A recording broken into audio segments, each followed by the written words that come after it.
Assalamualaikum warahmatullahi wabarakatuh. Perkenalkan, nama Alex. saya Sarofina Setiawati. Di video kali ini, saya akan menampilkan video wawancara bersama dengan Kak Dea Monika Setiaputri selaku sebagai Ketua Himpunan Himadika. Untuk Kak Dea, dipersilakan untuk memperkenalkan diri. Ya, Assalamualaikum warahmatullahi wabarakatuh. Selamat siang semuanya. Di sini aku mendapat kesempatan untuk wawancara sama Safira. Nah, sebelumnya perkenalkan nama aku Dea. Aku dari Administrasi Pendidikan Angkatan 2018 yang dimana di sini mendapat amanah untuk membimbing teman-teman program studi Administrasi Pendidikan di Himadika 2021. Nah, sebelumnya, apa sih Himadika itu? Nah, Himadika itu kepanjangan dari Himpunan Mahasiswa Program Studi Administrasi Pendidikan. Nah, yang dimana pada kesempatan kali ini aku membawa visi yaitu cipta karya kolaborasi bersama, yang dimana tujuan utamanya yakni lebih mengeratkan pada kolaborasi dan menciptakan suatu karya pada tahun ini. Nah, di mana misinya sendiri yaitu ada 5. Yang pertama, menciptakan rasa kekeluargaan dan harmonisme bagi seluruh anggota Himadika dan mahasiswa program studi administrasi pendidikan itu sendiri. Yang kedua, mewujudkan Himadika sebagai lembaga inovatif dalam berkarya di lingkup akademik maupun non-akademik. Dan yang ketiga, mewujudkan Himadika sebagai wadah aspirasi, pelayanan, dan pengembangan mahasiswa program studi administrasi pendidikan. Keempat, membangun dan menjalin relasi serta kolaborasi antara Himadika dengan lembaga baik dalam internal maupun eksternal via UB itu sendiri. Dan yang terakhir, mengembangkan minat, bakat, serta keilmuan mahasiswa administrasi pendidikan di bidang akademik maupun non-akademik. Seperti itu. Oke, baik. Terima kasih untuk penjelasan tentang organisasi Himadika. Seperti yang kita tahu, visi, misi, dan tujuan organisasi akan menentukan arah yang dituju organisasi tersebut. Menurut kakak, bagaimana ya cara kakak tuh menetapkan atau merumuskan visi, misi organisasi Himadika? Oke, cara aku merumuskan visi misinya yang pertama, kita lihat dulu nih bagaimana kondisi lingkungan organisasi kita saat ini ataupun saat kemarin atau periode sebelumnya. Jadi kita lihat potensi apa atau keinginan apa, cita-cita apa yang ingin dicapai dari organisasi tersebut. Nah, misalnya di periode sebelumnya ada satu hal yang seharusnya masih bisa dicapai atau seharusnya ditetapkan atau dicapai itu, tapi belum tercapai di periode sebelumnya. Nah, kita buat itu di periode selanjutnya dengan kita menciptakan visi itu sendiri. Nah, setelah kan visi itu kan jangkanya panjang ya. Nah, jadi masih berkelanjutan dari periode sebelumnya hingga periode sekarang. Nah, baru habis itu ketika kita udah tahu visi panjang kita itu apa tujuan jangka panjang kita, baru kita menetapkan misinya atau langkah-langkah konkret apa yang akan kita implementasikan untuk mencapai visi tersebut. Seperti itu. Seperti tahu, agar manajemen dapat merespons secara tepat setiap perubahan dan isu yang berpengaruh terhadap organisasi, maka suatu organisasi harus memahami dan mengerti lingkungan organisasi yang seperti yang kakak sebutkan. Menurut kakak, apa yang menjadi kelebihan dan kelemahan lingkungan internal dalam mewujudkan visi misi? Jadi maksudnya lingkungan internal itu dari organisasinya sendiri atau anggotanya.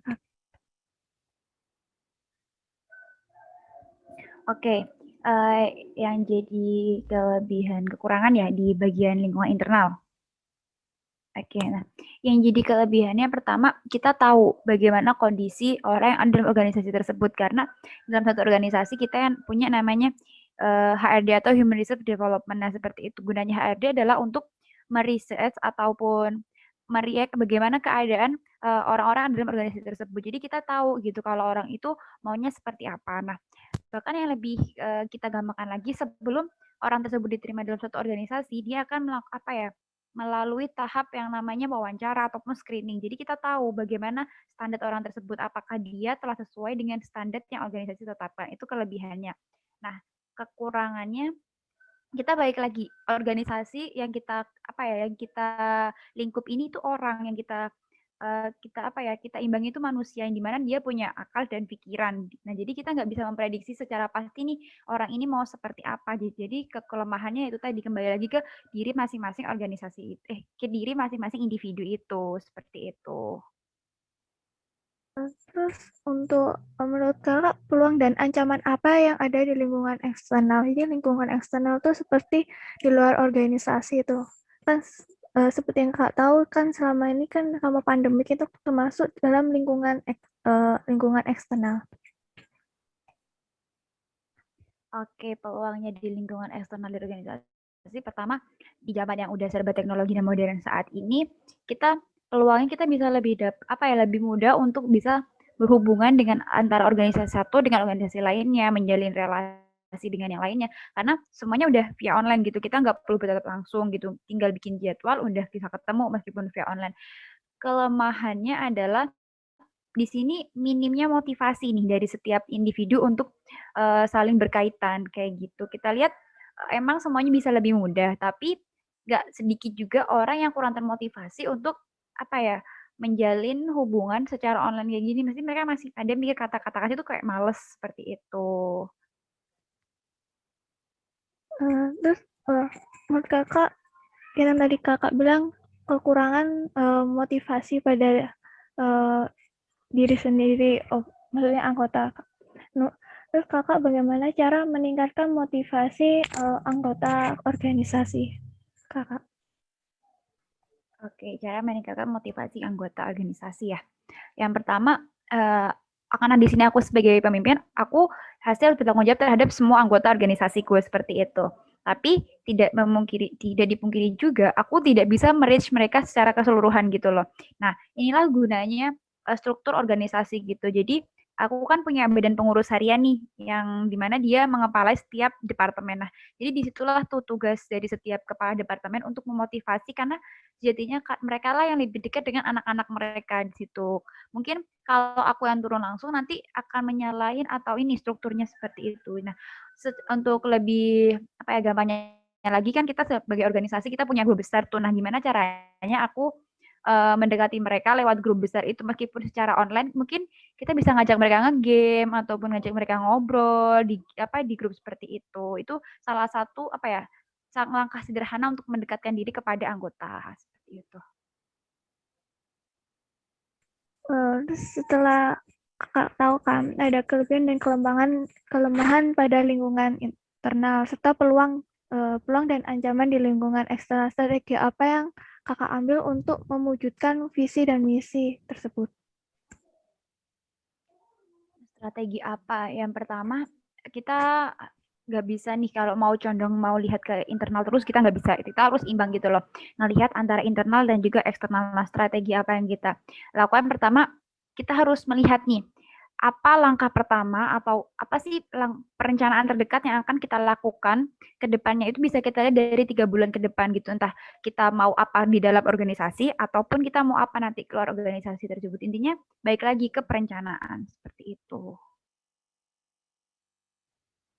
Terus menurut Kakak, apakah Kakak sebagai ketua himpunan sudah memastikan bahwa anggota organisasi sudah memiliki pemahaman tentang strategi tersebut, dan apakah anggota Anda juga memahami peran dan tanggung jawab mereka dalam mencapai strategi tersebut?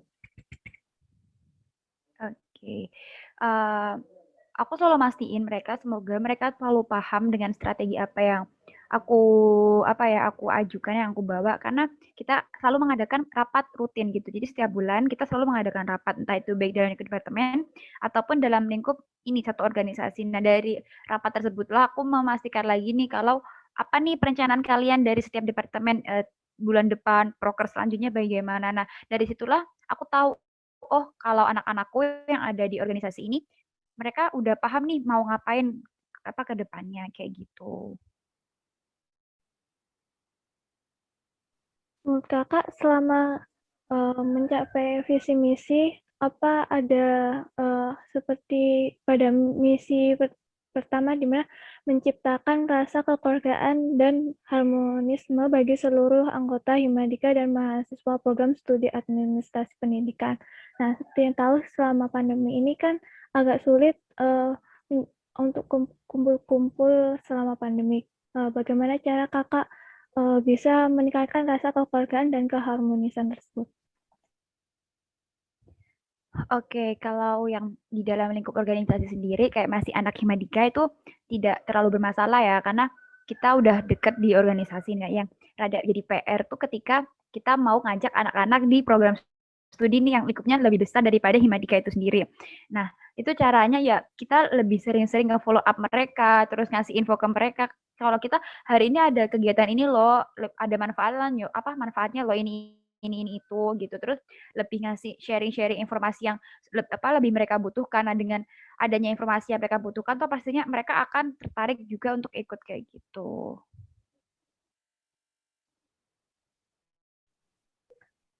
Menurut